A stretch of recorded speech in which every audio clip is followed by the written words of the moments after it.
hech kim sizga pul bermaydi. Hali ishonch qozonmagansiz, o'zingizni isbotlamagansiz, ko'rsatmagansiz. Mashina haydashni bilmagan odamni xayolida xuddiki hech qachon mashina hayda olmaydigan deb bir tushuncha bo'ladi-da. Tezroq rivojlanish kerak, xususiy studiyalarimiz, prokatlarimiz, yaxshi rejissyorlarimiz bor, boshqa sohalarda yurish. Biz o'zimiz ham qolibga tushib qolganmiz. Biz shu suratga olish maydonchasida badiiy kengashni o'ylab ishlaymiz. Men xalqimiz bilan gaplashsak, doim eski kinolarimiz zo'r edi degan gapni ko'p eshitamiz. Balkim bu umumiy jamiyatdagi kayfiyatga bog'liqdir. Kulishga odamlarning vaqti yo'qdir. Biz bir sitcom ishlab tilimiz kuyib qolgan. Men bu faqat O'zbekistonga tegishli bo'lgan an'ana yoki qadriyat. Afsus, bizda kino yo'q. O'sha paytda 2017-yil bizdan 70 million so'm so'rashdi. Haligi ot uchun. Aslida biz tomoshabinni o'ylashimiz kerak. Ijodkorlarga erkinlik kerak.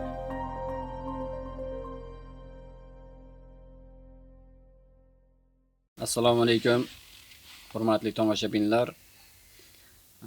Kinoda nima gap podkastining navbatdagi mehmoni kino rejissyor, ssenarist Ilhom aka Ibragimov. Xush kelibsiz, Ilhom aka. Xushvaqt bo'ling. Assalomu alaykum. Siz ham xush kelibsiz. Rahmat. Kinoda nima gap, Ilhom aka? Kinoda gap ko'p. Hamma gap kinoda. Mana hozir xudo xolasa yangi bir loyihani chiqarish arafasidamiz. Shahobiddin Marjoniy deb nomlangan tirik tarix dasturidan kinematografiya agentligi bilan Tatar kino hamkorligida ikki davlat o'rtasida bir biografik tarixiy film suratga oldik. Endi hozir montaj ishlarini yakunladik. Dublyajga kirish arafasidamiz. Ilhom aka, sizni kinolaringizni ko'rganmiz. Parvoz, o'sha Qarqiz. Navbatdagi filmingizni ko'ra olmadim. Hali montajda ekan. Keling boshlab tomoshabinlar bu rejissyorlar qayerdan rejissyor bo'lib qolar ekan degan savol qoldirmaslik uchun boshidan kela qolaylik. Tarixga, moziga nazar solib, bu rejissura sohasiga kirib kelishingiz, ustozlaringiz kim bo'lgan? Aynan nima uchun kino rejissyor bo'lmoqchi bo'lgansiz? O'zi kinoda nima topa oldingiz? degan savollarga bir oydinlik kiritib ketaylik. Men o'sha rejissyor bo'lish uchun hamma etapni bosib o'tganman.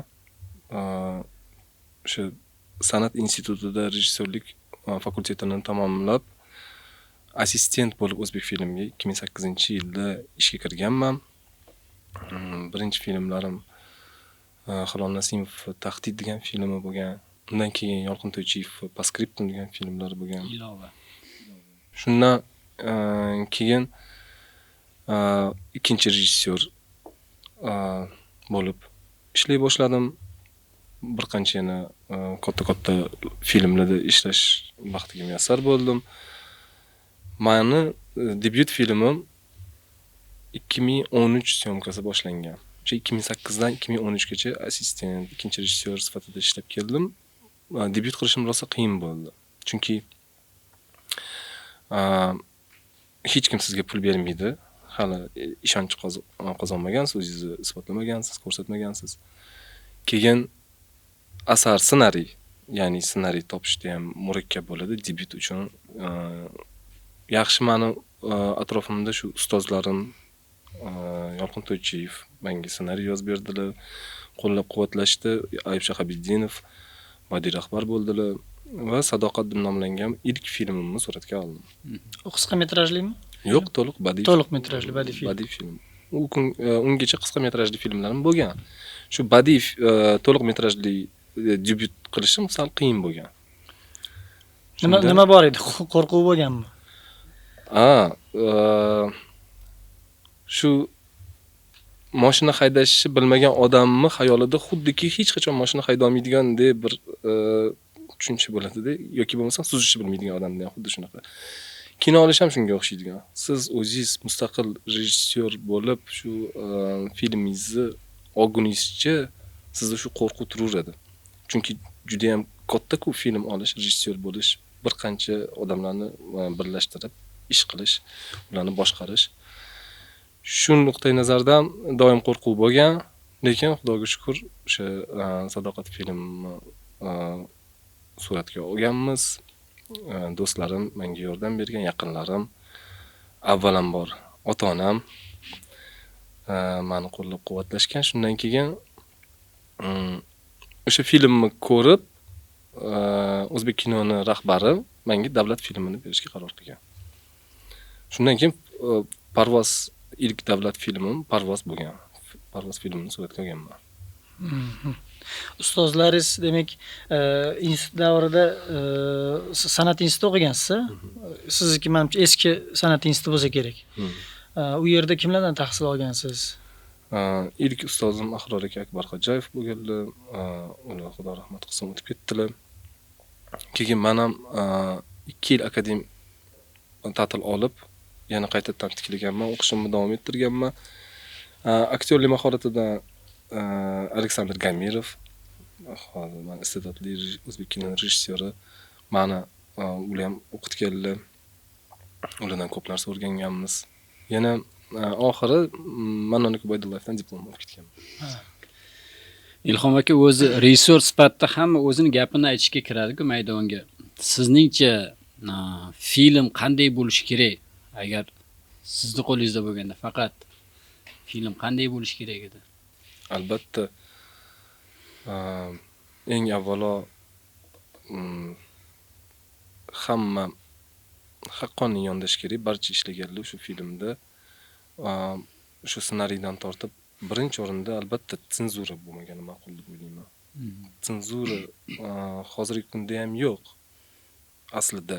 Lekin baribir badiiy kengashimiz bor. Badiiy kengashimiz o'sha yosh kattalardan iborat tarkibimiz va ko'p hollarda badiiy kengash fikrini eshitamizda, yana ham o'sha ayrim badiiy kengash vakillari eskicha fikrlayotganini guvoh bo'lamiz. Shularni даже hattoki kinoga eskicha bir nazar bilan boqayotganini o'sha biz bilamiz, bizning kinoyimiz faqatgina o'sha rivojlangan davrida faqatgina bitta janrdan iborat bo'lgan-ku. Chunki o'sha paytdagi tizim shuni taqozo qilgan. Shunga shu tarbiyalanuvchilar, o'sha davr tarbiyalanuvchilarida stereotip deymizmi, qanaqadir qolib ketgan. Aslida kino bu biror bir qoida yoki qonunlarga asoslangan bo'lishi kerak emas. U dramaturgiyani albatta qonun qoidasi bo'ladi. Lekin kinoda o'sha muhimi tomoshabinga biza chiroyli yetkazib berishimiz kerak voqeani va tomoshabin umuman bu kino ekan-ku, buni suratga olishgan ekan-ku degan savolga berilmasligi kerak. Bu voqeaning ichida bo'lishi kerak. Shu qisqa qilib javob beradigan bo'lsam, albatta bu senzura va o'sha cheklovlar va uni nazorat. Ijodkorlarga erkinlik kerak. Bugungi kundagi pitchinglar, o'sha o'zbek kinosidagi, davlat kinosidagi pitchinglar va badiiy kengash chiqarayotgan xulosalar qanchalik kinoni rivojlanishi uchun foydali yoki to'siqlardan iborat bo'layaptimi? Misol uchun yoshlar, misol uchun hamma kinoga o'zim gapimda olib kiraman. O'zi shu-ku maqsadim, yangilik olib kiraman deb kiradi. Endi u yangiliklar to'sish va o'z shu bir xil yo'nalishga tushirish, qanchalik to'g'ri qolipga tushirish. Baribir bu shtuchni tovar deb o'rgatishgan-ku san'at sohasini bizga. Hamma yangilik olib kirish kerak. Faqat bir xil qadoqda chiqaversa, u fabrika bo'lib qoladi menimcha. To'ppa-to'g'ri. Shuning uchun xususiy studiyalarni tezroq rivojlanish kerak. Xususiy studiyalarimiz, prokatlarimiz va shundagina siz aytayotgan o'sha ham erkinliklar keladi va lekin pitching o'tkazayotgan tashkilot agar budjet tashkiloti bo'ladigan bo'lsa, ular albatta o'zinikini so'raydi. Albatta ular konjunktura so'raydi. Va bundan boshqa ilojimiz yo'q. Ularni aytgan narsasini qilishga majbur bo'lamiz. Yaxshi ham hozir mana to'g'risini aytish kerak. Ayrim shu rahbarlarning o'zidan chiqadigan tashabbus shu senzura bo'lmasin, erkinlik bo'lsin, ijodkorlar. Mana qo'shni davlatlarda allaqachon xohlagan mavzusida xohlagan janrviy filmlarda yoki hattoki prokatda o'ylab qo'shni Qozog'iston rus tilida filmlarni suratga oladi. Chunki asosiy uni tomoshabinlari rus tilini tashuvchilar ekan. Shunga albatta ular Moskvadan aktyor chaqirishyapti ko'p filmlarida. Shunaqa qilib prokat ancha ularda rivojlanib ketdi. Bizda ham mana hozir prokatni rivojlantirishimiz uchun yaqinda bir majlisda shu rahbarlarning gapi menga juda ham ma'qul bo'ldi. Shu erkinlikni yanada biza ijodkorlarga yaratib berishimiz kerak degan fikrlar. Yaqinda mana shuni o'ylab ko'rdim-da, masalan, qo'shni Qozog'iston, Qirg'izistonlarda haqiqatan o'sha kino ijarasi juda ham rivojlanib ketdi. Nimaga bizda bu passivroq. Lekin bunday o'ylab qarasak, o'sha qaysidir 15-yilgachami, 16-yilgachami qo'shni Qozog'iston, Qirg'izistonlar bizni filmimizni ko'rib ko'pchilik katta bo'lgan va o'sha paytda xuddi hozirgi kabi ular bizani filmimizni ko'rishardi va bizani prokatimiz zo'r edi u vaqtda. Lekin nimagadir hozir biz u qanaqadir u prokat davridan o'tib, balkim qanaqadir новая волна deydi-ku, yangi to'lqin qidiryapmizmikin, qanaqadir o'tish davrimikin yoki qanaqadir bir bo'shliqqa ijodkorlar kirib qolganmi deb ham o'ylayman-da. Endi tahlil qilish kerak-ku. U prokat bosqichidan biz o'tganmiz deb o'ylayman. O'sha Qozog'iston, Qirg'izistonlarni prokat bosqichidan. Bizlar o'qib yurgan paytimiz eng achinarli narsa, men endi haqiqat aytish kerak, achinarli narsa o'sha Yolqin aka o'tgan etap davrlari bor edi yoki boshqa nimalar ham bo'lardi-da. Yangicha narsa, hatto o'zim olib festivalga jo'natish uchun deb turib yangicha narsa qidirardi-da. Hozir men ko'pchilikdan so'rayapman, o'sha shu muhitga tushib qoldik. Mana bunaqa ideya, qanaqa ideyalaring bor deb surishtirib yuradi-ku ijodkorlar bir-biridan. Bilmayman, hali mavzu e'lon qilinsin, keyin harakat qilamiz degan narsa paydo bo'lib qolyapti-da. Bu menimcha rivojlanishimizni 10 yillarga orqaga surib yuborayotgan narsa deb o'ylayapman bu narsa. Mayli mavzu berilsin-da, bu yog'ini erkin, o'sha mavzuga erkinlik bilan yondashuvni iloji bor-ku baribir, to'g'rimi? Bu ham bitta muammo. Endi Husnullo aka bular ham mana aytib o'tdilar-ku. Asallari ham o'sha qayerda nima bo'lsa, gul bo'lsa o'sha yerga boradi, o'sha yerdan asal to'playdi deydi-ku. Kinochi ham qayerda o'sha prodyuser bo'lsa, qayerda pul bo'lsa o'sha yerda. Ya'ni agar bitta odamda pul bo'lmasa, butun boshli kino jamoasida pul bo'lmaydi-da. Balkim xususiy studiyalar bir paytlar qo'llab-quvvatlanardi deb o'ylayman. O'sha qanaqadir studiyalar bor edi, o'sha studiyalar ham o'zini yonidan mablag' ajratardi. Hatto shu narsani sezdim, shu narsani o'rgandim. Avvallari qanaqadir korxona, tashkilotlar agar kino sanoatiga pul tiksa, ular soliqlardan ozod bo'lar ekan. Qanchadir qismidan soliqdan ozod bo'lar ekan. Masalan, 1 yilgami, yarim yilga ozod bo'lar ekan. Shuning uchun ham xususiy studiyalarga boyagi kinoprodyuserlar borib, mana bu film bor, shu filmni qilaylik, orasida sani ham reklamang ketadi derkanda, shunaqa qilib uni bitta xat orqali uni qanchadir soliqdan ozod qilar ekan. Bunga davlat, ya'ni faqatgina kinematografiya agentligi orqali emas, boshqa taraflama ham o'ylab ko'rish kerakdir. Hozir o'sha qonunlar yo'q bo'lgan menimcha. Ya'ni qanaqadir korxona kino uchun pul tikmaydi-da. Kino sanoati, menimcha sanoati shunaqa narsaki, faqat bitta tashkilot nimasi bilan rivojlanib qolmaydi. Ko'plab unga yondosh qo'llab-quvvatlovlar kerak. Albatta juda ham zo'r usul ekan, agardaki shuni bugungi kunda tatbiq qilganda juda ham yaxshi bo'lardi. Prodyuserlarimizga ancha yengil bo'lardi. Chunki prokat bo'lmagandan keyin o'z-o'zidan sponsorlar pul tikishga qo'rqadi. Ularga ham qanaqadir bir pul tikish uchun bir motivatsiya bo'lardi. Lekin buni sal boshqacharog'i bor. Kinoteatrlarni ko'paytirish maqsadida agardagi siz bir kinoteatr qurib, bitta katta mol quradigan bo'lsangiz, sizga juda ko'p imtiyozlar beriladi. Bu prezidentimiz tomonidan shu aynan kinematografiyani rivojlantirish uchun ishlab chiqarilgan qonun loyihasi. O'zi Ilhom aka, o'sha yaxshi kinoni bugungi kunda mezoni qanaqa deb o'ylaysiz? Sizni anaqa shaxsiy fikringiz qanaqa? Albatta biz birinchi o'rinda masshtabga e'tibor beramiz.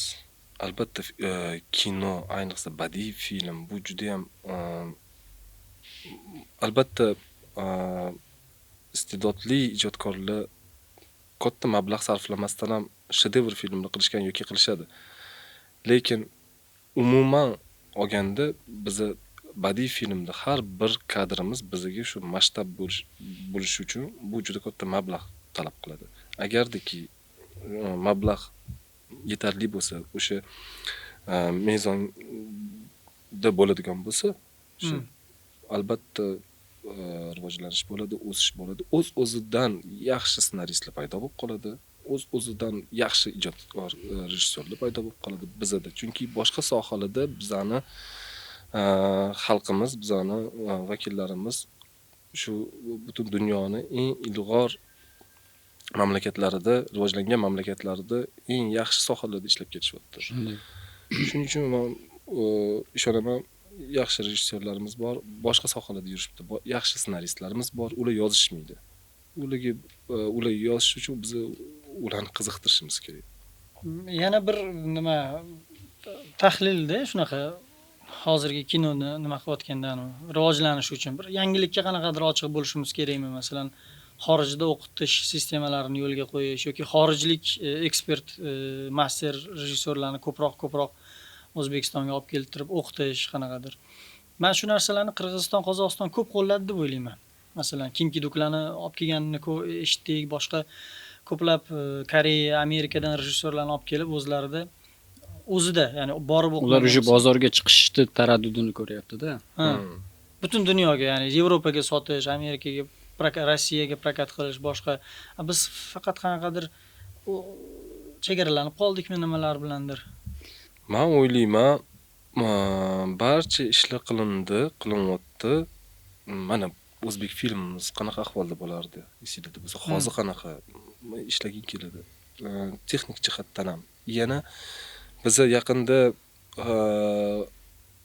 shu ancha kinematografiya, kinoindustriyasi rivojlangan Rossiya Federatsiyasi bilan hamkorlikda ishlaganimizda Moskvalik, Tatariston kinoijodkorlar bilan birga hamkorlik qilganimizda biz o'zimizni haligi ancha-muncha konkurentligimizni his qildik. Ya'ni bizning ijodkorlarimizni uyaltirmadi. Ularning o'zi, moskvaliklarning o'zi mendan Tataristonga ham Zuhra Ganiyeva liboslar bo'yicha rassomimizni olib ketishimizni iltimos qilishdi. Ya'ni u yaxshiroq ishladi deyshot. Haqiqatan bizani rassomlarimiz ular epoxani yaxshiroq bilishadi, ham yaxshiroq o'rganishadi, chunki o'zini yurti. O'sha undan keyin Grim'ni ham mahbubani chaqirishdi. Operatorimiz Umid Malikov ham Moskvaliklarga, ham Tatar kinoga juda ham ma'qul bo'ldi. U bilan bir qancha institutlarga borib, master-klasslar o'tkazishdi operator borligi. Shundan men juda ham xursand bo'ldim. Biz o'rganib qolgandikda oldin o'zimizni haligi pastda ko'rardik-da baribir. Bugungi kunda o'sish bor. Faqatgina endi prokatimiz oldinga yurish kerak. Filmlarimiz pul olib kelish kerak. Shuni ko'rib, sponsorlar, investitsiyalar kirib kelish kerak kinoga. Menimcha yanada erkinlikni, shu senzurani yana ba'zida xafa bo'lamiz. Hattoki dialoglarimizga e'tiroz bildirishadi. Bizni atayin hayotga yaqinroq bo'lsin, hayotiy bo'lsin deb regionligi bo'lib chiqamiz filmimizning qahramonlarida. Bu hozir Bodiydan keldi, men deb gapiradi. Bu qahramonimiz Toshkentlik, men deb gapiradi deymiz. Badiiy kengashda ba'zi bitta meni filmimda shunaqa fikr bo'lgan. Bu qaramagansan, bittasi men deydi, bittasi men deydi. Bu polniy eklektikada meni ayblashgan. Vaholanki dublaj rejissyorimiz, ovoz rejissyorimiz bilan biz buni ishlab chiqqanmiz, albatta. Shunaqa taraflari bor. Yana hayotda biz ko'pincha erkin gapiramiz, buzib gapiramiz. Albatta tilimiz milliy o'zimizning tilimizni ehtiyot qilishimiz kerak, uni asrashimiz kerak. Lekin kino bu barcha san'at turlarining ichida eng hayotga yaqini. Shuning uchun ham hayotiy bo'lishi kerak. Uni biz ta'minlashimiz kerak. Ilhom aka, birinchi davlat filmi olganingiz Parvoz adashmasam, oxirgi olganingiz Marjoniy bo'ldi. O'rtada ancha vaqt bo'ldi menimcha. Shu o'rtada o'tgan vaqt ichida nima o'zgarish, imkoniyatlar yoki cheklovlar bo'ldi? Ha, o'zgarish yaxshigina. Eng birinchi o'rinda Parvozda nima qiyinchiliklar bo'ldi, nimalar to'g'rilanibdi shuncha Ha. vaqt ichida. u paytda baribir o'sha parvozni olganimizda ish boshlaganimizda 17-yil edi. Endi o'zbek filmlari remont bo'lyotdi. Haligi mablag'lar to'xtalib kelardi. Biz 45 kunlab ekspeditsiyada 40 ta kishidan iborat ijodiy jamoa o'sha syomka qilib, uni bir yarmidan ko'pi faqat bir xil ovqat yeyishga majbur bo'lganmiz. Chunki direktorlarimiz baraka topsin, o'sha bildirmasdan bizga syomkani to'xtatmasdan harakat qilishardi. Lekin bu umumiy o'sha loyihaga baribir ta'sir qiladi. Ta'sir qiladi. Albatta, men chunki boshida ko'rsatilgan rejissyorlik ssenariyimizda ko'rsatilgan narsalar bo'lmasdan, unga sababini biz yaxshi bilardik. Nega yo'qligini, syomkani hozir atmen qilsak, bu juda ham nimaga faslga bog'langan edi loyihamiz. Yana keyingi yilga qolib ketadi O'sha ko'kalamzor bo'lish kerak edi, gullagan Ha. paytga bo'lishgan. Shuning uchun juda ko'p qiyinchilik bo'lgan. Meni ham o'sha yosh debyutant deb sal ishon qaramasdan yondashishgan. Shunga ham juda ko'p qiyinchiliklar bo'lgan. Eng birinchi mana shu o'zgargan narsalardan yaxshisi bu menimcha gonorarlarimiz oshdi. Umumiy budjetlarimiz oshdi. Keyin o'sha aytib o'tganimdek, o'zbek film va nihoyat remontdan chiqib juda ham maroq bilan ishlaydigan bir zaminga aylandi. Undan tashqari o'zgarishlar ko'p. Ijodkorlarimiz har tomondan oldin buni o'zingizlar ham bilasizlar. Ikkinchi rejissyor yoki bo'lmasam liboslar bo'yicha rassom, film rassomi tanqis bo'lardi, ular kamchilik bo'lardi. Ya 4-5 ta bo'lishardi, qolganiga kutardik, poylardik biz ularni bo'shashini. Mana shunaqa jamoalar shakllandi. Juda yaxshi nimalar kirib keldi kino olamiga. Menimcha shu senzurani yo'lga qo'ysak, prokatimiz qaytsa bo'ldi. O'sha yo'lga qo'ysak emas, senzurani yanada erkinlik bersak, yanada o'sha o'zi bunda birorta bir joyda yozma ravishda hech qanaqa taqiq ham yo'q, faqatgina siyosatga hali qarshi chiqma yoki bo'lmasam biror bir Qonli narsani sahna ko'rsatiladi. ha, bu yoki Faxsh sahna millatga, ko'rsatilmasin. o'zingning vataningga bir xiyonatkor ish qilma, bo'ldi. Qolgan hammasi nima qilish kerak. Lekin biz o'zimiz ham qolibga tushib qolganmiz. Biz shu suratga olish maydonchasida badiiy kengashni o'ylab ishlaymiz. Mana shu narsa. Aslida biz tomoshabinni o'ylashimiz kerak. Shunday. Shu taraflari bor. O'sha boya aytib o'tganingizdek, nimagadir birinchi ishingizda yoki ikkinchi ishingizda ko'p holatlarda ishonqiramaslik anaqasi, intuitsiya odamlarda shunaqa ishlaydi. Men o'ylayman, naborot, nima deydi? Qo'llash kerak, quvvatlash kerak. Birinchi ishi yoniga yordamchi qo'yib, o'sha badiiy rahbarni qo'yib, qo'llab-quvvatlash kerak. Lekin bugungi kunda menimcha bu narsalar haqiqatan ancha isloh qilindi, boshqa bo'ldi. Endi aytganingizdek, prokatni yaxshilash, PR borasida o'sha PRni kuchaytirish kerak menimcha. Bu eng og'riqli nuqtalarimizdan mana yoshlarimiz va progressiv nimalarimiz bilishadi buni. PR deganligini hamma gap. PR ga pul ajratish kerakligini ham. Lekin shu negadir ayrimlar bu narsaga jiddiy qarashmaydi. Aslida mana o'qitayotganda ham prodyuserlik kurslarida yoki rejissyorlik kurslarida shu narsa aytilgan. Senga $1 million filmingga so'rasang, $1 million reklamasiga so'ragin deb. Ana o'shandagina u o'zini oqlaydi. Afsus, bizda shu narsaga e'tibor berilmaydi. Hozir menimcha o'zbek kinosida ham PR ga nechidir foizi ajratiladi, lekin 10% ajratilsin degan qonun chiqdi hozir. Bu avvalam bo'lgan. Lekin ishlamaydi. Ha, o'sha tashkilotlar to'la to'kis o'sha yoki 10% to'liq olishmagan yoki olgan orttirib shuni to'g'ri ishlata bilishmagan. Endi PR ham buni ham tepasida prodyuserlar turish kerak deb, buni ham o'sha o'zining ustalari turish kerak. Bugungi tomoshabin sizningcha qanday mavzudagi filmlarni kutyapti? o'zbek kinosidan qanaqa filmlar kutyapti ular? Uni yurak urishi, ularni qalbi, ularni ongiga kirib borish uchun qanaqa filmlar kerak? Bizda man xalqimiz bilan gaplashsak, doim eski kinolarimiz zo'r edi degan gapni ko'p eshitamiz. Mana shu Sovet davridagi 80-yildagi, 90-yillar boshlarida ham, 2000-yildagi filmlarimizni ham xalqimiz o'sa ardoqlab eslashadi. Menimcha yaxshi milliy kinokomediya da yetishmayapti. Bu haqiqiy kinokomediyalar demoqchiman-da. Bu butun boshli 90 minutda 3 ta joyda kulib emas, balki aksincha o'sha Melis Abzalov filmlariga o'xshab yoki Mahalla Dudugapga o'xshab filmni boshidan oxirigacha yaxshi kayfiyatda vaqt o'tkazadigan bir filmlar menimcha yetishmayapti. Yana albatta shu tomoshabin o'zini dardini, o'zini bugungi kundagi aktual muammolarini ko'radigan bir haqqoniy kino. Balkim bu umumiy jamiyatdagi kayfiyatga bog'liqdir. Balki kulishga odamlarning vaqti yo'qdir. Albatta, balkim bu ham ta'sir qiladi, chunki pandemiya davrida biza bir sitcom ishlab tilimiz kuyib qolgan.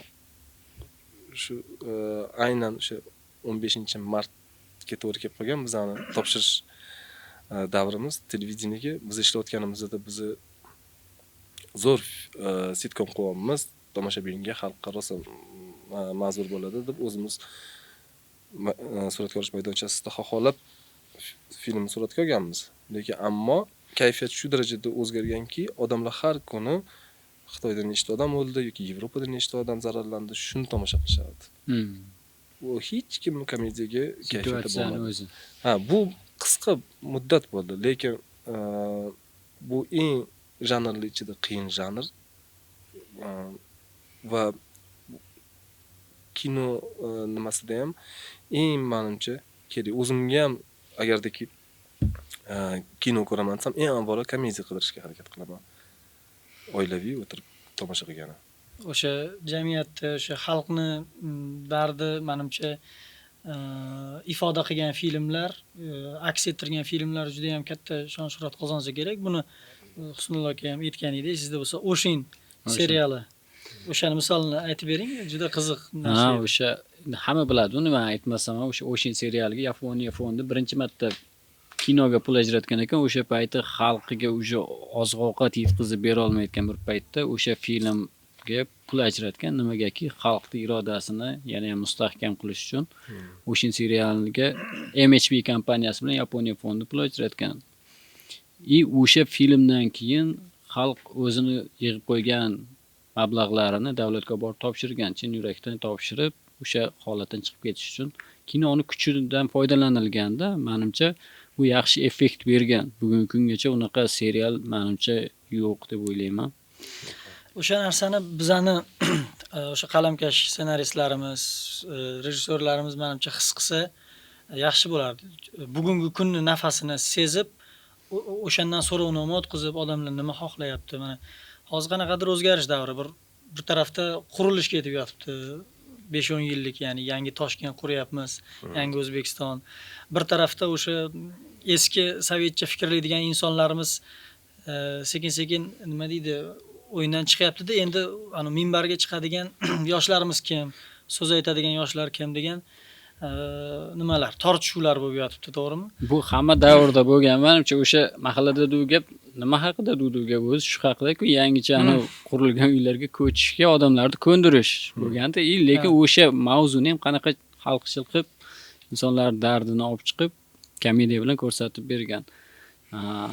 Demak, o'sha Shuhrat aka o'sha payt davri nimasini his qilganda, o'sha odamlarni qiyinchiligi, nimalarini ustidan yengil yumor orqali kuldirib yangi davrga o'tishni. Ilhom aka, endi sizni ijodingiz bilan kuzatib boramiz. Har doim eksperiment qilib ko'rishga harakat qilasiz, yangilik olib kirishga. Endi ijodkorda hammasida menimcha shu birinchi planda tursa kerak. Maylimi, u Shahobiddin Marjoniydan bizlar nima kutyapmiz? Boshqa tarixiy filmlar ko'p olinyapti. 54 ta tarixiy filmlardan o'zgachaligi ozgina bu aytganingizdek PR reklama deymiz-u, ozgina nimaga e'tibor berib ko'rish kerak tomoshabin? Nimasi yangiligi bo'ldi endi kutilayotgan filmdan? Shahobiddin Marjoniy biografik film. Bu shaxs haqida bo'lgani uchun ularni hayot nimalarini oldik, faqatgina Buxoroda tahsil olgan davrlarini olishga qaror qildik. Filmimizda o'zi filmimiz u odam dinshunos, tarixchi va juda ham shu diniy katta islohotlar qilgan, u keyin o'zi Hanafiy mazhabida bo'lgan, Maturidiy aqidasida bo'lgan u odam bugungi kundagi juda ham dolzarb aktual muammolarni o'sha paytda ko'targan. O'sha paytda o'shalarga yechim yozib ketgan va albatta o'sha gaplarimizni ushbu filmimizda ko'rishingiz mumkin.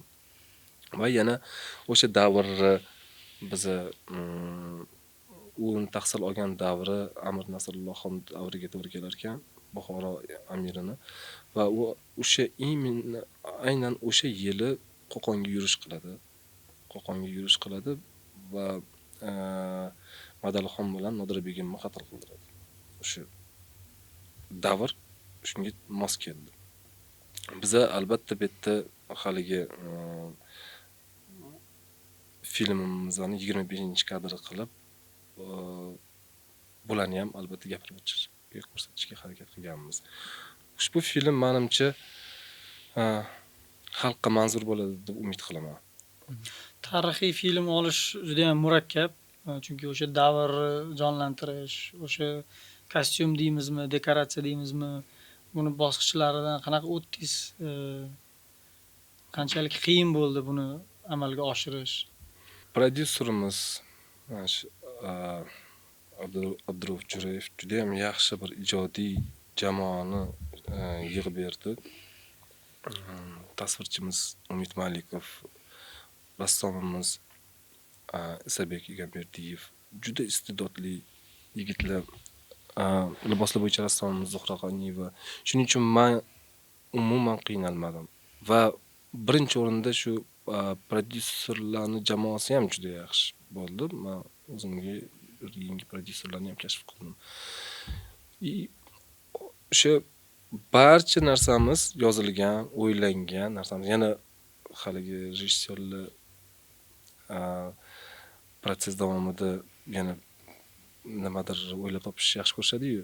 Ularga ham yaxshi qabul qilishdi, u narsalarimizni ham qilib berishdi. Shuning uchun bu borada juda maroqli ish bo'ldi va boya aytib o'tganimdek, rossiyaliklarning o'zi ham bizdan mamnun bo'lishdi. Shuning uchun men bu borada qiynalmadim. Agardiki menga bundan 10 barobar katta masshtabli loyiha berganda, bu javob bilan men buni ham qilgan bo'lardim. Demak, jamoaning kuchi, ularning tajribasi ancha qo'l kelgan. Albatta. Men keyin bir narsani qo'shimcha qilmoqchi edim. Boyagi savolingizga bugungi kunda qanaqa film kerak deysiz, men milliy komediya dedim, chunki haqiqatan qiyin janr, haqiqatan bizga yetmayapti, kam. Lekin odamlarda patriotizm uyg'otadigan film eng birinchi o'rinda. Bu boyagi sizni bir gapingizdan keyin haqiqatan kelib qoldi. O'shandan keyin. Mana bu narsa bugungi kundagi ijodkorlarni, ayniqsa bugungi kunda mana shu atrofda geosiyosatda bo'layotgan voqealarni bir fonida eng birinchi vazifasi deb o'ylayman. Shu odamlarimizda, xalqimizda, millatimizda shu patriotizmni yanada oshiradigan kinolar va millatga shu vataniga qanaqadir muhabbatini oshiradigan o'shanning ta'siri yoki bo'lmasam boshqa turk seriallarini o'sha turk xalqlariga ta'siri biz ko'ramiz-ku. Bizda ham xuddi mana shu narsa bugungi kunda juda ham muhim. Har bitta film rejissyor film tugash jarayonida yangi filmga motiv paydo bo'ladi deyiladi endi.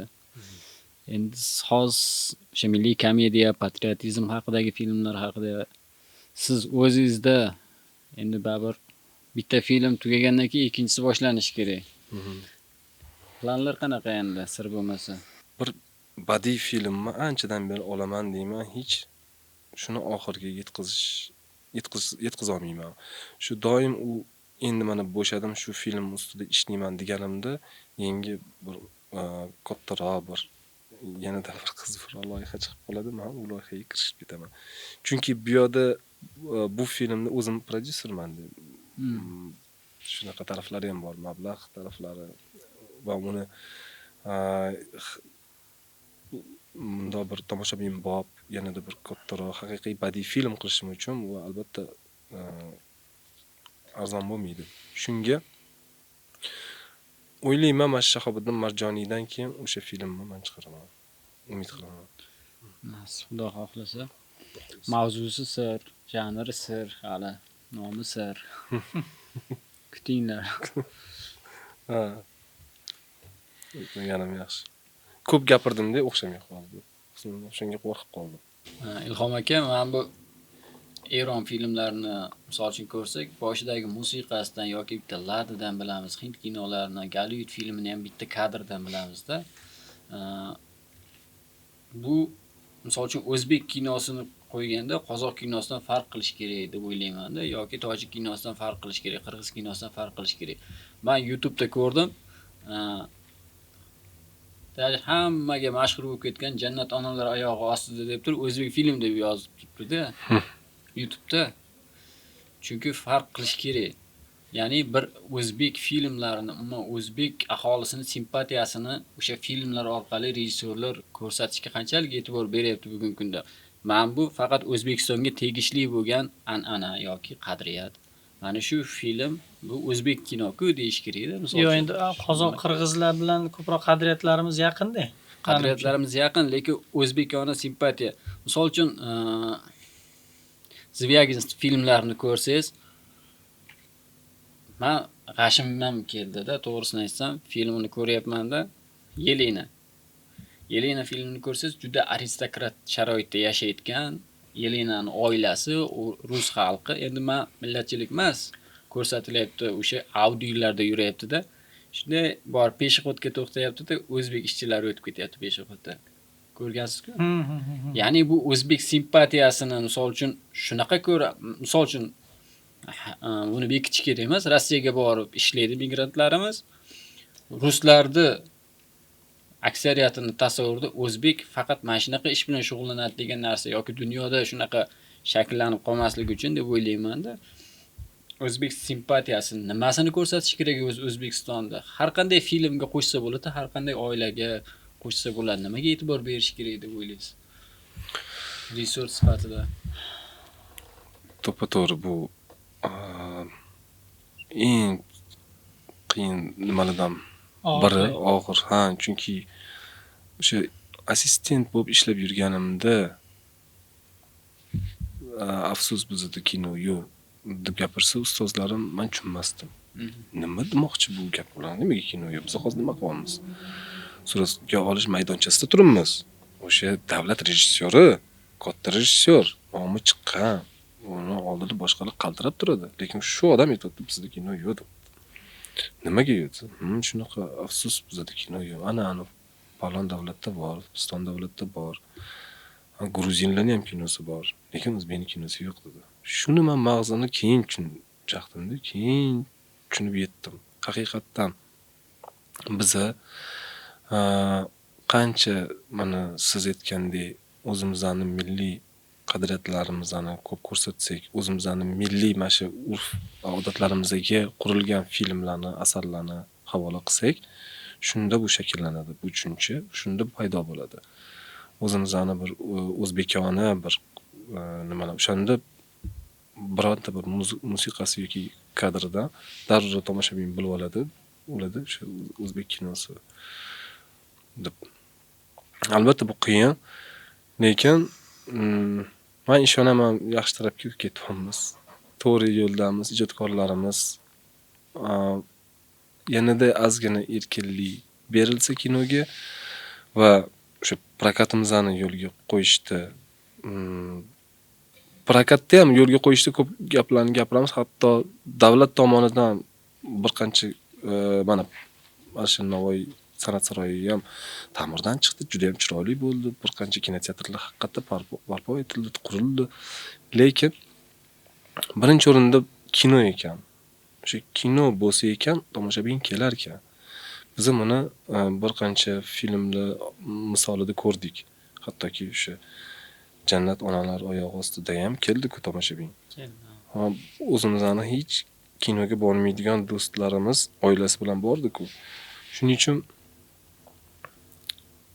xalqqa ichidagi dardini topa oladigan biror bir asar yozilsa va albatta eng birinchi o'rinda shu ssenaristlarimiz asar kerak bizga, yaxshi voqealar, yaxshi nimalar kerak, ssenariy kerak. Shuning uchun boya aytib o'tganimdek, agardaki mablag'i, filmlarning budjetini oshirsak, o'z-o'zidan paydo bo'ladi yaxshi ijodkorlarimiz va filmimiz o'z-o'zidan o'sha o'sib boradi. O'sha mavzu e'lon qilayotgan payti men shaxsan o'zim o'sha O'zbekistonda bir fuqaro sifatida iltimosim, men bu badiiy kengashdagilar qanaqa film bo'lishidan qat'iy nazar, misol uchun action bo'lsin, u art house film bo'lsin, hindlarda bor. Misol uchun u janrda даже hindlarda ochiq oydan o'sha poraxo'rlik bilan shug'ullanib yurgan vazirlarigacha olib chiqib tashlaydi, boshqa qiladi, unga cheklov yo'qda. Faqat bitta narsa, o'zini dinidan 3 ta kadrda, 2 ta kadrda dini to'g'risida har qanday hind filmini ko'ring, ibodat qilayotgan marosim qo'shiladi. Usiz film bo'lmaydi-da. Hind kinolarini haligi ranglarsiz, nima bayrami bor-ku. Shularsiz tasavvur qilib bo'lmaydi. Istalgan film qo'shiq bo'lmasligi mumkin, lekin shu nima ularga yuklatilgan. Men so'rardimki, o'sha film qabul qilayotgan vakillardan har qanday filmda o'zbekka uni ishlab chiqish kerak, o'zbekona qadriyatga ega bo'lgan 3 ta bo'lmadim deganda 3 ta epizodi bo'lishi kerak. Misol uchun nima? Qiz otasidan ruxsatsiz ko'chaga chiqib ketmaydi, misol uchun. Endi O'zbekistonga nima tegishli, o'zbeklarga qadriyatiga nima tegishli? Yoki ota kelgan payti bolalar o'rnidan turib kutib olish kerak. Bu ham bitta narsada istalgan filmga qo'shish mumkin. Bir marta singmaydi, 2 marta singmaydi, 3-chi marta ko'rayotgan tomoshabin Vine olayotgan bloger ham ya'ni filmda ko'rsatganda otasi kelgan payt tikka turib kutib olish kerak ekan o'zbeklar deb turib. Hatto Vine'larga ham o'sha narsa singadi deb o'ylayman. Misol uchun simpatiyani shunaqa shakllantirmasa bu. Bir qiziqcha aytdi-ku. Vazifasi. Oldingi davrda otamizni oyoq kiyimi eshik taydib turganda oyoq kiyimdan qo'rqardik deydi. Ya'ni bu hazil aralash aytildi, haqiqat, ya'ni bizning qadriyatimiz edi. Sekin-sekinlik bilan yo'qolib ketadi bo'lmasa mana shu qadriyatlar. Ha, o'tgan yil suratga olingan, bu yil premyerasi bo'lgan o'sha Fars filmini o'zim ko'ra olmadim, lekin juda ham ko'p o'sha kommentariyalar, izohlar yozishyapti, ko'pchilik tavsiya qilyapti. Ana shu Sarvar Karimov, rejissor Sarvar Karimovning Fars filmini PR ham menimcha yaxshi ishlayapti. O'sha filmni tushib ko'rish kerak va eshitishimizcha ancha tomoshabinlar kirib, o'sha xuddi jannat onalar oyog'i ostidadir kabi yig'lab, ko'zda yosh bilan ancha nima deydi, simpatiya uyg'otyapti film. O'sha filmni ko'rish kerak. Demak, Ilhom aka aytgandek, bizda ham filmlar bor, chiqyapti sekin-asta. Faqatgina tanqid ko'zi bilan emas, o'sha qo'llab-quvvatlov sifatida qarashimiz kerak. Buni o'sha nafaqat o'sha kinoshunoslar, kino tanqidchilar o'sha yozib, munosabat bildirib, tomoshabinga nima deydi, tortiq qilish kerak, tavsiya qilish kerak. O'sha Parvoz filmida ham bu narsani bekorga aytmadim. Ilhom aka eksperimentga qo'shganlarda xuddi shu o'zbekona qadriyat, qiz o'zini nimasini o'sha daraxt tagida otiga dardini faqat oti bilan bo'lishardi shekilli. O'shanda jimni o'tdi. Mana sekin-sekin harakat boshlanyapti, ya'ni o'zbekona simpatiya. Boshqa davlat filmlari endi ularning norma shunaqa. Misol uchun qo'shnisi bilan ham ketaveradi. O'rtog'ini xotini bilan ham gaplashib o'tiraveradi. Menimcha badiiy kengash degandan keyin shu badiiyat tomonini, mezonlarni shu tomonlama qo'ysa degan fikrda edimda. Boshqa cheklovlardan ko'ra senzurani mana shunga qo'yish kerak. yo'q, o'zbek bunaqa qilmaydi deb tursa, xatabi bu nima desam, yaxshilikka o'zgarardi deb o'ylayman-da. O'zi maqsad shumi deb o'ylayman. Albatta o'zgaradi baribir. Erkinlik bo'lsa, kinoda senzura bo'lmasa, albatta o'zgaradi. O'sha farz bekorga tomoshabinlarga ma'qul bo'layotgani yo'q. Yoki o'sha jannat onalar oyog'i ostida. O'zi umuman siz aytgandek, hindlar bekorga o'sha o'zini urf-odatlarini, o'zini dinini bo'lmasam ularga farqi yo'q-ku. Bugun buddist, ertaga xristianni ham targ'ib qiladi yoki indinga musulmon bo'ladi. Lekin o'zini o'sha dinini, o'sha urf-odatlarini ko'rsatadi. O'zi umuman dinsiz adabiyot yo'q. O'zi Shunday. albatta bu chambarchas bog'liq и xalqi aynan ichidagi. Siz o'sha xalqqa o'zini ko'rgandek qilib bersangiz, siz aytganingizdek o'sha urf-odatlarni hammasini chiroyli qilib yetkazib ko'rsatsangiz, hech qanaqa yasamasdan menimcha tomoshabin qaytadi. Qaytadi, chunki endi baribir kinodan tashqari ko'chada yurganimizda o'zbek kinosiga ishonmayman degan gaplar ham bo'ladi-da. U rejissyor zo'r kadr zo'r syomka qilgan, operator zo'r kadr qo'ygan, lekin ana o'zbekka xos bo'lmagan nimalar bor-ku. Bizlarda endi men imini filmda aytmayman, lekin bu bekitish kerak emas. Mafiya bo'lsa, albatta ko'ziga achki taqib, kostyum kiyib, Turib borish kerak. turish kerak. Nimaga unaqa bo'lish kerak? Chunki bizlar bolalikda ko'rib katta bo'lgan o'sha James Bondlar shunaqa yurgan. Lekin u super geroga aylanganda, mana bu yerda ikkita mahalladagi bolalar qo'rqitib olib turib, unaqa nimaga o'tmagan. Ya'ni ishonchsiz kadrlar ko'p. Buni tan olishimiz kerak. To'g'ri. Bulardan meni ham juda ko'p g'ashim yetadi. Yaqinda bir film ko'rdim. Eslolmayman, bilsam ham aytmasdim. Lekin mashhur aktyorimiz o'tiribdilar, oldilariga assalomu alaykum dada deb qizlari kirdi. Bo'yi yetgan, chiroyli qizlari kirdi-da, adasining yuzidan o'pib qo'ydi-da, bo'yniga quchoqlab, butun epizod oxirigacha o'sha holatda qoldi. Endi biz bilamiz-ku, bu hayotda u aktyor qiz emas. Yoki bo'lmasam o'zbek qizi adasini meni yuzidan o'pib qo'yar, lekin uzoq buni quchoqlab turmaydi, ayniqsa butun badanini qapishtirib. Shu narsalar o'zbekcha emas. Bular o'zbekcha emas. Bular qatdan nima Ibo hayot chegaralari buzilyapti. Ha, buzilyapti. Uni rejissyorlar tantiq qilib ko'rsatmoqchi bo'ldi, ammo o'sha umumiy konsepsiyasiga ham xizmat qilmadi va bu juda ham qali estetichniy bo'ldi. Demak, o'sha berilyapti turgan loyihalarda ham rejissyorning kimligi, o'zbekmi o'zi, ichida bir patriotizm bormi, ichida o'sha o'zida hayo, vijdoni, g'ururi bormi degan narsalarga qarashimiz kerak-da. Dostoyevskiyning asarlarigacha rus xalqi meshlarda ovqat tayyorlab, yog'och qoshiqlarda ichardi. Dostoyevskiyning asarlaridan keyin spalniyda yotib, kumush qoshiqlarda, grafinlarda ovqatlanadigan bo'ldi degan ibora bordi. Juda mashhur ibora u. Hamma eshitgan bo'lsa kerak. Shu juda katta tanqidchi, adabiyotshunosi shuni aytganda, bu tan olib aytgan. Ya'ni bitta yozuvchini asarlaridagi qahramonlar shunaqa bo'lgandan keyin, rus xalqi mana shunaqa yashash kerak ekan, shunaqa yashaydi ekan degan butun dunyoda bu narsa tan olindi-da.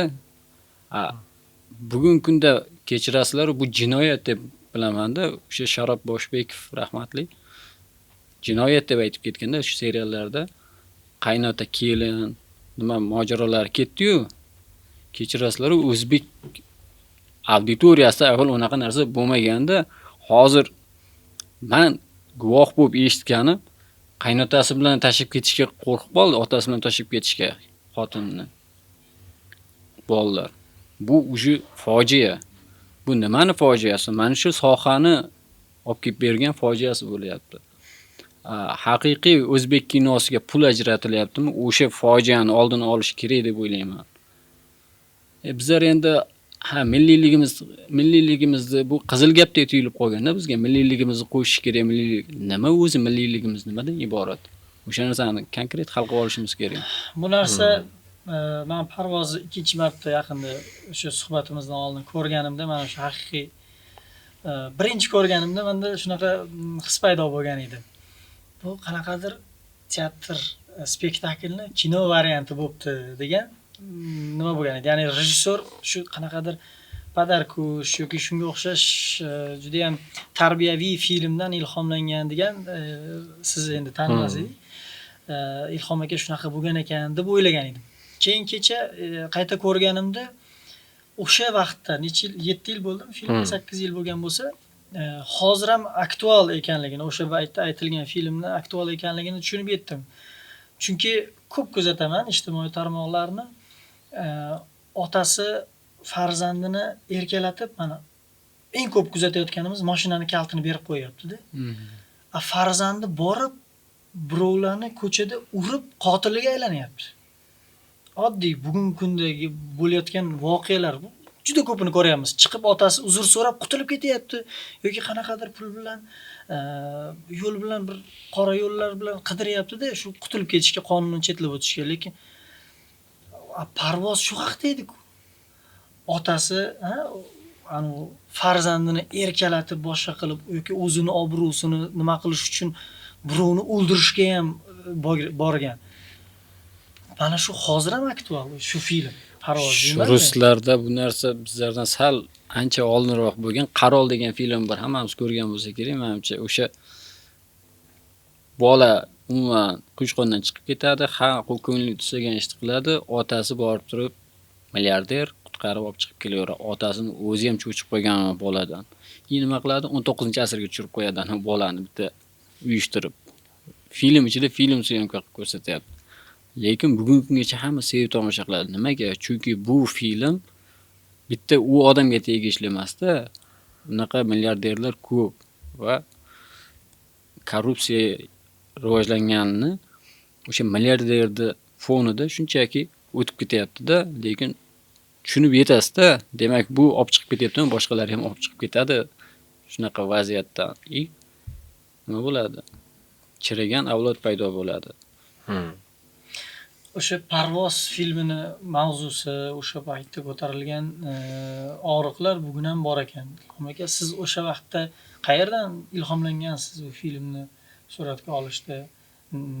Qanaqa jihatlariga, nima deydi, referens deydi-ku, referenslar ko'rganmisiz yoki qanday ilhomlangansiz buni suratga olishdan oldin? Albatta ko'rganmiz, albatta ko'p izlanganmiz. Lekin birinchi versiyasi umuman boshqacha edi. Film ssenariysini. Keyin biz Shohjahon Subhonov bilan birga uni butkul o'zgartirganmiz. Albatta o'sha paytda juda ko'p izlanib, qidirib va mukammal holatga keltirishga harakat qilganmiz. Lekin o'ziga yarasha bir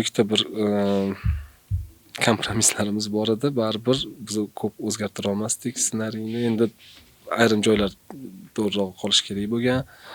Umumiy o'sha g'oyasi bo'lish kerak bo'lgan va bu filmni ishlashda ssenariysini avvalambor juda murakkab bo'lgan. Juda shuni mani baribir o'zimni ko'nglim to'lmagan. Birinchi ishim bo'lgan, juda katta bir umidlar bilan boshlaganman. Ammo ko'p to'siqlar sabab deymizmi yoki o'sha paytda men hali aynan qanaqa to'siqlar ular? Masalan, moddiymi yoki bir ijodiy qiyinchiliklar bo'lganmisiz? Avvalambor o'sha Qaysar deb nomlangan laqabli ot. Bu haqiqatan qaysar bo'lish kerak edi. Hayvon bilan ishlash o'zi eng qiyin. Eng qiyin. U haqiqatan eng chiroyli, eng qimmat ot bo'lish kerak edi. Biz topdik. o'sha suratga olish maydonchasiga ham olib kelib berishadigan bo'lishdi. Hammasini kelishdik. Faqat o'sha paytda 2017-yil bizdan 70 million so'm so'rashdi. Haligi ot uchun. U paytda katta edi u pul, chunki filmni nimasi ham, byudjeti ham juda katta emas edi.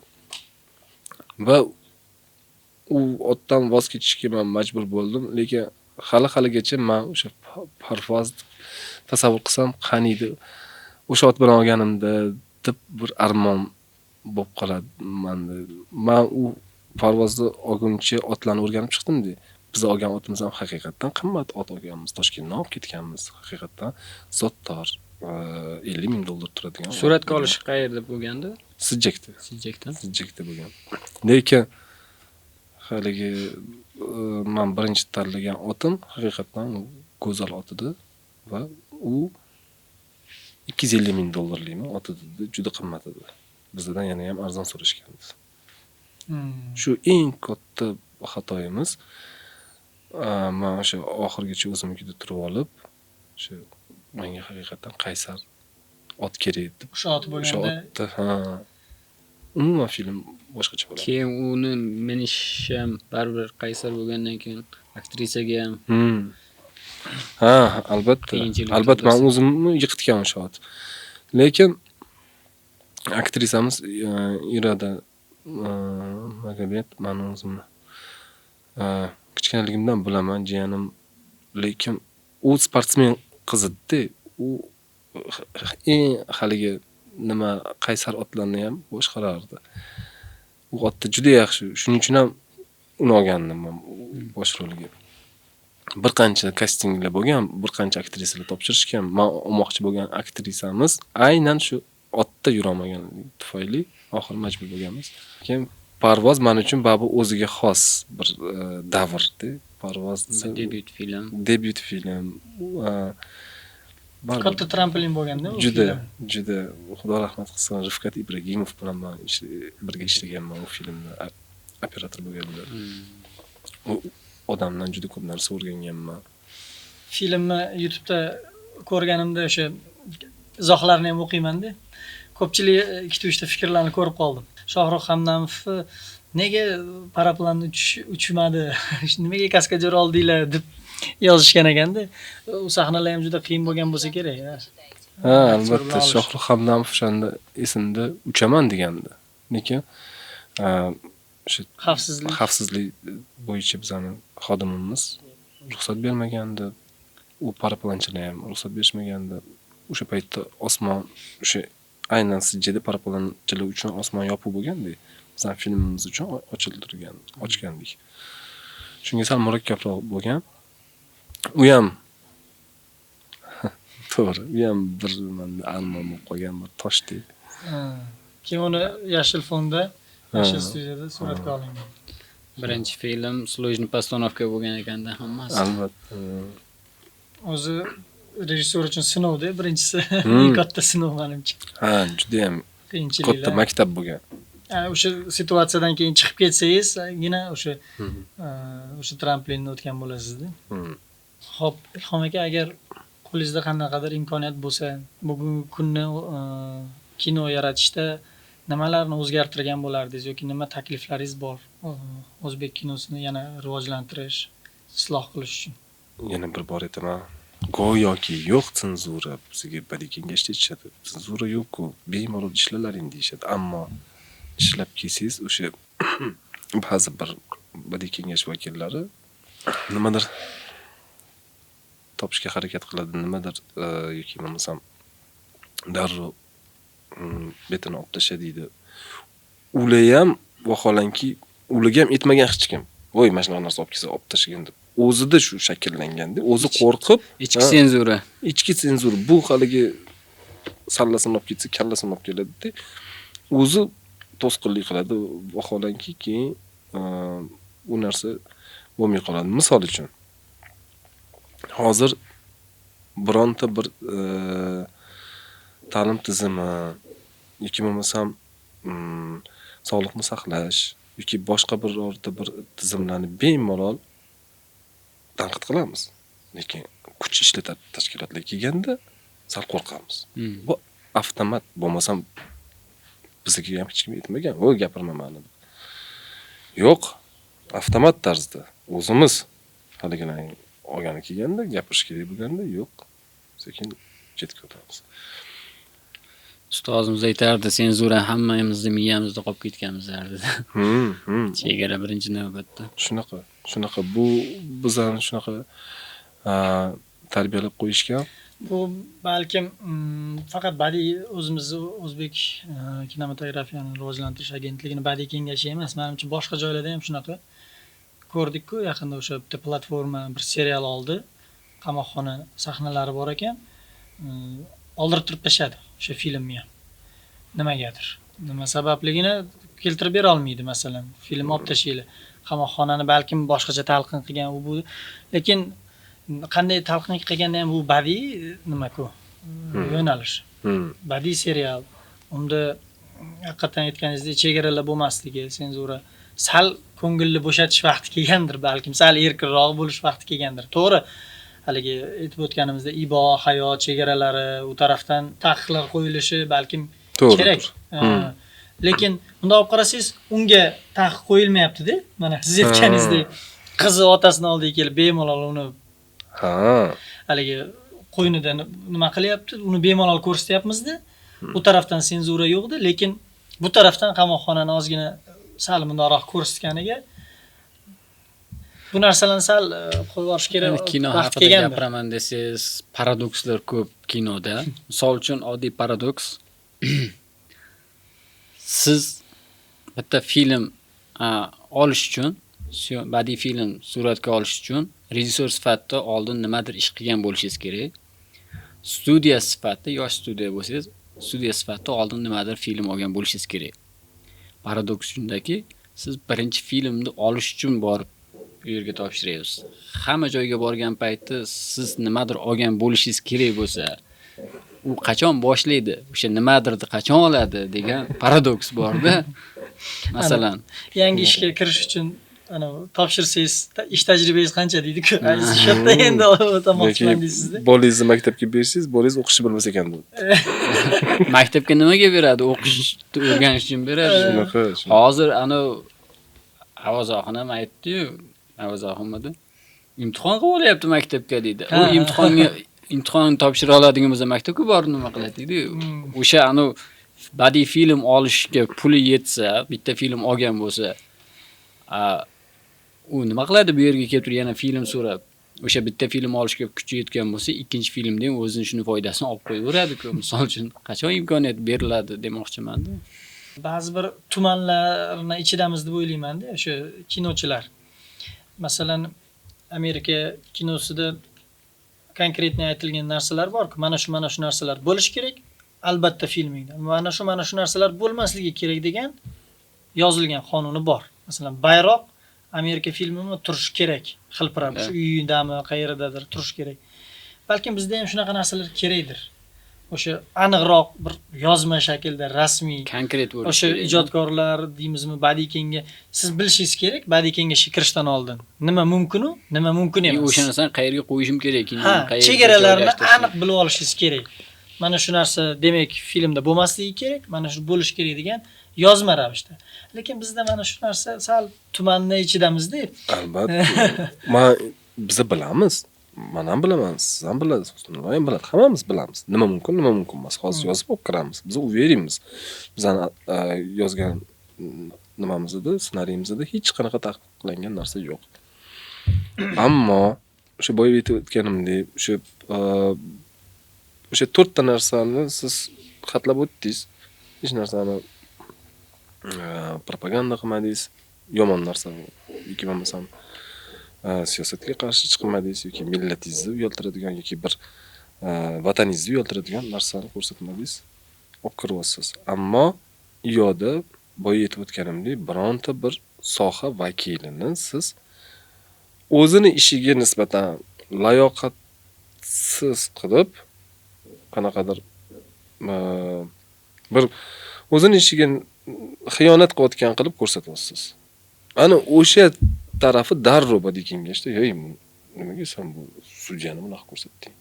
Nimaga sen prokurorni unaqa ko'rsatding? Vaholanki odam-ku ular ham. Ularning orasida adashgani yo'q. U ham xato qiladi. Ha, xato qilganlarini ko'rdik-ku, eshitdik-ku mana necha yil davomida xato qilishdi. Korrupsiya qilgani bor. Ha, korrupsiya qilganlarini eshitdik. O'shanga nimaga ularni biz ko'rsatmasligimiz kerak? Mana shu taraflari bor-da. Ular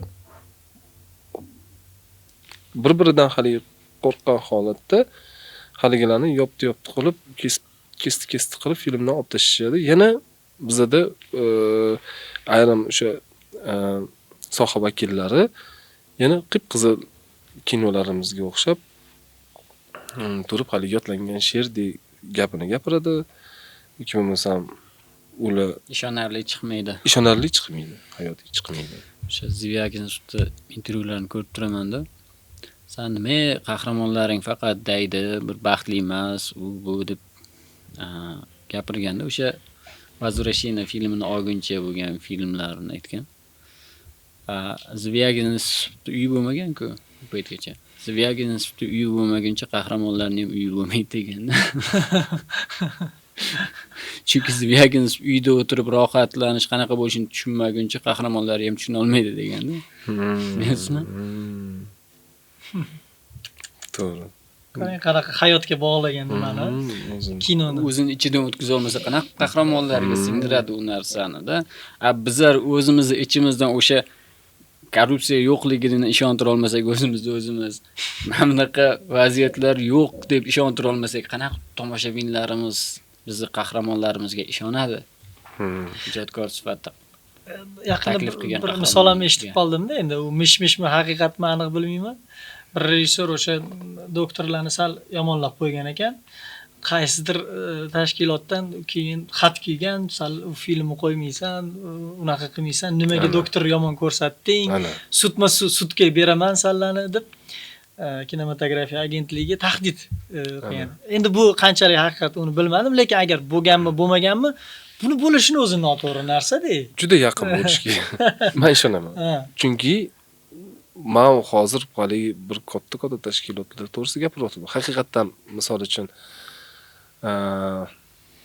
prokuror yoki ichki ishlar haligi xalqqa yomon ko'rsatib qo'yish opasniy. Qo'rquvga qo'yish mumkin. Ha, bu haqiqatan bir nima u bilan o'ynash yaxshi emas, lekin nozik. Ammo boshqa sohamizda ham mana shunaqa hamma bizda o'zicha-da boshqa sohamizdan ham gapirsang darrov xuddi shunaqa kelishi mumkin. Bunaqada qachon rivojlanamiz, qachon o'sha oddiy qilib aytganda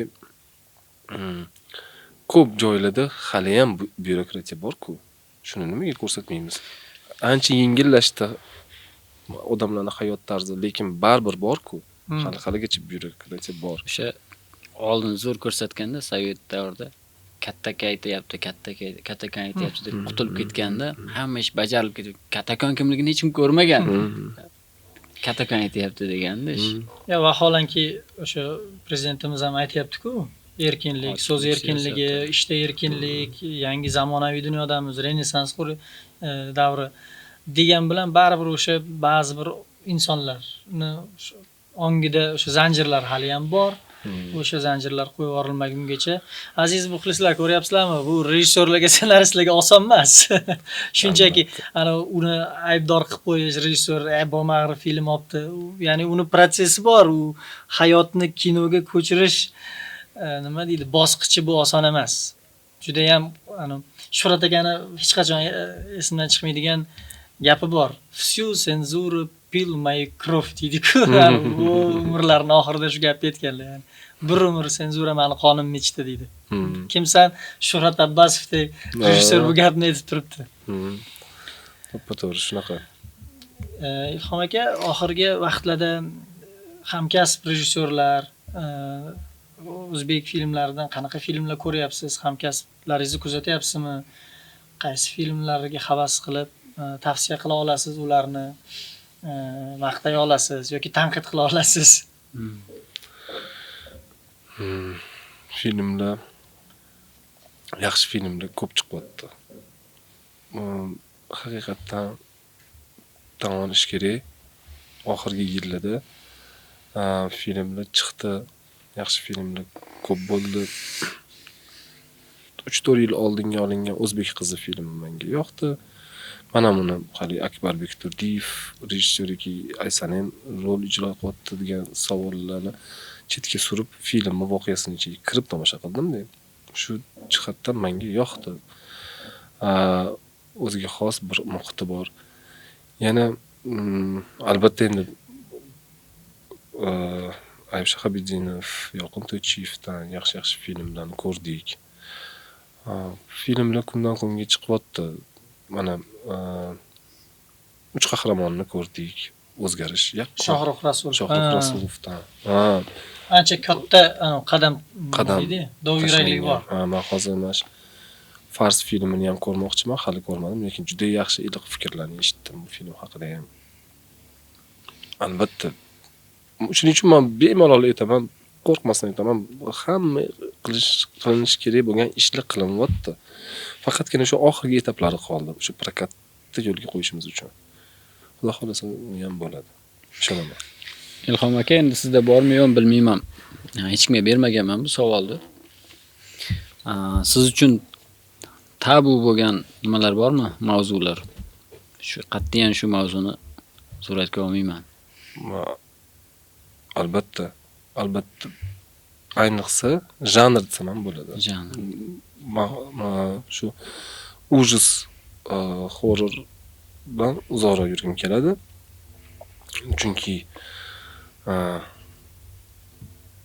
bitta ko'p narsa yolg'on, haligi arvohlar yoki boshqa O'zi nimalar. ruhiyat bilan bog'liq sal qiyin masalan. Qiyin, shuning uchun ham men u mavzuni tomosha qilishni ham yoqtirmayman. Suratga olishni umuman o'ylamayman ham. Sizningcha kinoning maqsadi nima bo'lish kerak? Endi kimdir shu ko'ngilochar bo'lish kerak deydi, kimdir shu vaqt o'tkazishim kerak, xolos deydi. Aslida shu bekorga oldin ijodkorlar yozayotganda ham yoki suratga olayotganda ham haligi filmida ruhiy poklanish deb katarsis qilishmagan. Bu juda ham muhim. Menimcha albatta shu millatda shu o'zini nima topishida va o'zini shu qadriyatlarini saqlab qolishida xizmat qilish kerak eng avvalo kino va boya aytib o'tganimdek tomoshabin o'zini ko'rish kerak. Yaxshi ham, yomon ham. Qancha o'sha kamchiliklarini, o'sha komediya bo'ladimi yoki fantastik bo'ladimi, o'sha janrga moslab haligi odam kamchiliklarini yoki millatni ichidagi o'sha illatlarni biz ko'rsata olsak, mana shu maqsadga muvofiq bo'lgan bo'ladi. Hammamiz baribir bu sohaga kirib kelishda oson kirib kelinmagan. Endi kirib kelib, misol uchun o'zimiz kursdoshlardan ham yo boshqa kursdagilardan ham o'zim dars beraman-ku, dars bergan kurslarimni bilaman. Ozgina qiyinchilik bo'lgan payti bu menda uchraydi faqat degan narsa uyg'onib qoladi-da. Tavsiya bersangiz, shu endi kirib kelayotgan rejissyorlarga umuman kino, badiiy filmga yetib kelguncha nimalarni boshdan kechirish kerak, nimalarga tayyor turish kerak? Har bitta sohada ustozini hurmat qilish kerak, ustoz ko'rish kerak. Har bitta sohada men juda ham ko'p assistentlarimizga misol tariqasida sartaroshlarni keltiraman. Chunki shu sartaroshga borsam sochini og'atganida bir dona toli sochi yerga tushguncha shogirdi turib haligini sipirib turadi. Bizani gohida ayrim assistentlarimiz kelib qoladi ishga-da, biror bir ishchi qilgisi kelmaydi. Ulardan darrov men diagnoz qo'yaman, ularga aytaman, sen kelajakda rejissyor bo'lish maqsading yo'q. Sen vaqt o'tkazolsan yoki pul ishlash maqsadida yuribsan. Menga rejissyor bo'lishni orzu qiladigan, haligi o'zini oldiga shu rejissyor bo'lishni maqsad qo'ygan odam kerak. U boshqacha yondashadi, boshqacha ishlaydi. Haqiqatan ham o'zimdan qiyos qilib aytadigan bo'lsam ham, men shu ustozlarimni ketida yurardim. Kerak bo'lsa, haligi sumkasini ko'tarib, ularni fikrini olib va bu menga qaytdi ham. Haligi o'sha birinchi parvozda ham olayotganimda o'sha paytdagi O'zbek kinoni raisi aynan Yorqin To'ychiyevdan hozirgi yosh rejissyorlardan kimimiz menga berasa, men ssenariyni olish kerak deganda Yorqin aka mana Ilhom, mana Sadoqat degan film yaqinda oldi, mana ko'ring deb olib chiqqanlar-da. Bu baribir haligi ustozingga san duosini olishing kerak. Loyiq bo'lish. Bu har bir sohada. В том числе bizning ham sohamizda xuddi shunaqa. Bu keyin bu juda ham katta soha. Boshida albatta institutni 22-23 yoshda bitirishadi. Kelib rejissyor bo'lib qolish olmaydi. Uni ham bilishligi kerak. Hayotiy tajriba juda ham muhim. Aslida ko'pincha 30 yoshdan keyin bo'ladi. Unaqa fenomenlar bor 26 yoshida xizmat ko'rsatgan madaniyat xodimi bo'lishgan. Bor, lekin o'zi hayotiy bagaj juda ham muhim. Shu aynan institut bitirgandan keyin tajriba orttirish uchun, ustoz ko'rish uchun albatta kelib ijodiy jamoalarda ishlab ko'rishlik kerak. Assistent, ikkinchi rejissyor sifatida. Tashrif buyurganingiz uchun rahmat. Vaqt ajratib Rahmat. suhbatimiz mazmunli va tomoshabinlarga ham kerakli, foydali ma'lumotlar bo'ldi deb o'ylayman. Albatta ijtimoiy tarmoqlarda Ilhom akaning filmlari bor, ko'ringlar. Biz o'sha izohlarga ham qadab qo'yamiz filmlarni, linklarni, silkalarini. Shularni ko'rib, o'z fikr mulohazalaringizni bildirasizlar degan umiddamiz. Keyingi podkastda ko'rishguncha xayr. An'anamizga ko'ra bitta Rahmat. selfie chog'imiz. Shu Конечно. bilan Chaqirganingizga rahmat sizlarga ham. 1, 2, 3